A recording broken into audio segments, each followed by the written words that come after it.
მოგესალმებით, მე ვარ ელისა რუხაძე, ქალთა უფლებადამცველი. დღეს ვისაუბრებ ქალთა უფლებებზე და ქალთა და გოგონათა ეკონომიკური გაძლიერების მნიშვნელობაზე.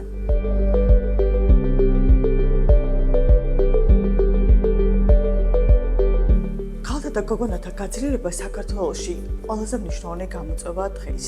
ქალთა უფლებადამცველები ცალსახად თანხმდებით, რომ ქალთა ეკონომიკური გაძლიერება და ფინანსური დამოუკიდებლობა ყველაზე მნიშვნელოვანი ბერკეტია ქალთა მიმართ ძალადობის დასაძლევად.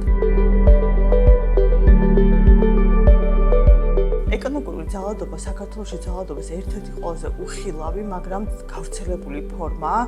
ის მოიცავს სხვადასხვა ასპექტებს, თუმცა მინდა გამოვყო რამოდენიმე, რომელიც ყველაზე მეტად თვალშეცაცემია დღეს საქართველოში. ეს არის თანასაკუთრების დროს შეძენილი უძრავი და მოძრავი ქონების გამოყენების აკრძალვის უფლება, ასევე ძალიან ხშირად ხდება განათლების უფლების შეზღუდვა და შრომის უფლების შეზღუდვა, როდესაც პარტნიორი და ქმარი არ აძლევს უფლებას მეუღლეს იმუშაოს და რეალიზება მოახდინოს საკუთარი თავის. ქართულ კანონმდებლობაში არ გვაქვს დისკრიმინაციული ჩანაწერები, რომელიც განასხვავებს ქალს და კაცს, ან აუკრძალავს რომელიმე უძრავი ან მოძრავი ქონების თანაბრად არ მიღების შესაძლებლობას. მთავარი პრობლემა არის პრაქტიკაში, ქალებს არ წმუნებენ, რომ უმჯობესია უარი თქვან საკუთარ მემკვიდრეობით მისაღებ წილზე ძმის ან ძმების სასარგებლოდ, რაც შედეგად იწვევს სწორედ იმ უთანასწორობას, რის გამოც ქალები მომავალში ექვემდებარებიან ჩაგვარას. ძალიან მნიშვნელოვანია ქართული კანონმდებლობით გათვალისწინებული საქორწინო კონტრაქტი, რომელიც არის გარანტია იმისა, რომ ქალის მიერ მემკვიდრეობით მიღებული ქონება ან ქორწინებამდე დაგროვებული აქტივები იქნეს შენარჩუნებული, შესაბამისად ინფორმაციის ფლობა და იურისტთან კონსულტაცია იძლევა მყარი საქორწინო კონტრაქტის შექმნის შესაძლებლობას.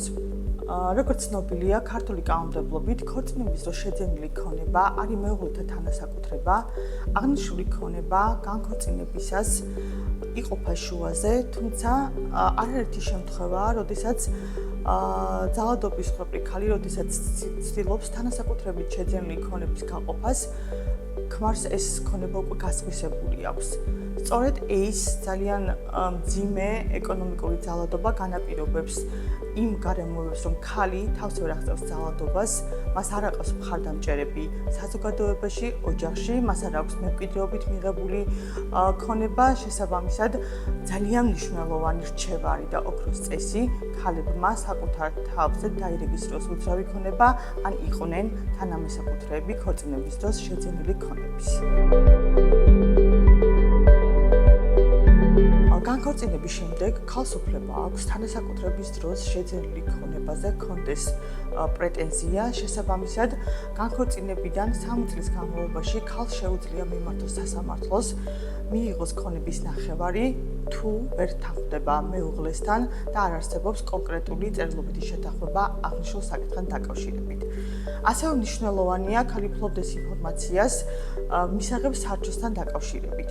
განქორწინებიდან 3 წლის განმავლობაში, თუ ის არის შრომის უუნარო, ასევე ორსულობის და ბავშვის 3 წლამდე პერიოდში, მას შეუძლია სასამართლო წესით მეუღლოს მოთხოვოს სარჩო. ასევე მნიშვნელოვანია ალიმენტის საკითხი, რომელიც მოიხსენიება კანონმდებლობაში როგორც ბავშვის სარჩო და ძალიან ხშირად ქალები არ სთხოვენ ქმარს ალიმენტს, ვინაიდან ფიქრობენ, რომ ისინი ვერ შეძლებენ ალიმენტის გადახდას. შესაბამისად, მთელი ფინანსური ტვირთი ბავშვის აღზრდის საკითხებზე ეკისრება ქალს, რაც ეკონომიკური ძალადობის ერთ-ერთ ფორმად ასევე შეიძლება განვიხილოთ. მორალური კომპენსაცია შეიძლება განვარტოთ როგორც საზღაური იმ ზიანისა, რომელიც პირმა, ინსტიტუციამ ან სახელმწიფომ მიაყენა რომელიმე პირს. საფუძველი მორალური კომპენსაციის მიღების შეიძლება იყოს სხვადასხვა. ეს შეიძლება იყოს შრომითი დისკრიმინაცია, დისკრიმინაციული შევიწროება, ოჯახური ან გენდერული ნიშნის ძალადობა. საქართველოში მორალური კომპენსაციის ანაზღაურება სხვადასხვა გზით ხდება. მაგალითად, სამუშაო ადგილზე დისკრიმინაციული დამოკიდებულების გამო ქალებს ხშირად სამსახურში არ აიყვანენ, ვინაიდან დამსაქმებლები ფიქრობენ, რომ შესაძლოა ისინი დაქორწინდნენ, მათ გაუჩნდნენ ბავშვები და შესაბამისად არ იყვნენ პროდუქტიული სამსახურში. ასევე სამსახურში შეიძლება ქალი დაეკვირდებაროს დისკრიმინაციულ შევიწროებას, შრომით დისკრიმინაციას, სექსუალურ შევიწროებას, ასევე ქალებს შეუძლიათ ძალადობის შედეგად მიღებული მორალური ზიანის გამო მიიღონ კომპენსაცია. ამ დრომდე მსხვერპლი ქალები და ბავშვები ორი მნიშვნელოვანი მიზეზის გამო არ მიმართავდნენ სასამართლოს. პირველი შემიძლია გამოვყო გაჭიანებული სასამართლო პროცესები, მეორეულ ტრავმას აყენებდნენ მათ, შესაბამისად თავს იკავებდნენ მიმართვიანობისგან.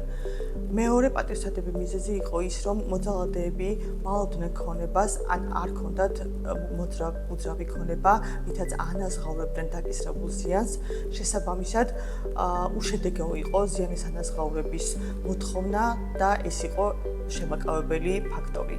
დღეს საქართველოს მთავრობის 523 დადგენილებით მოძალადის მიერ ზიანის აუნაზღაურებლობის შემთხვევაში სახელმწიფო იღებს ვალდებულებას აანაზღაუროს მორალური ზიანი 10,000 ლარის ოდენობით.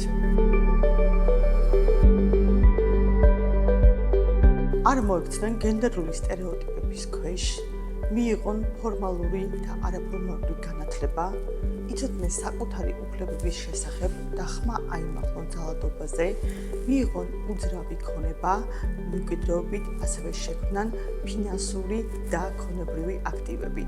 არ აიღონ ფინანსური ვალდებულება ქმრის ან პარტნიორის იძულებით ან საჭიროების გამო. არ აიღონ სესხი ან სხვა რაიმე ფინანსური ვალდებულება ქმრის ან პარტნიორის იძულების ან საჭიროების გამო. მხარი დაუჭირონ და გააძლიერონ სხვა ქალები.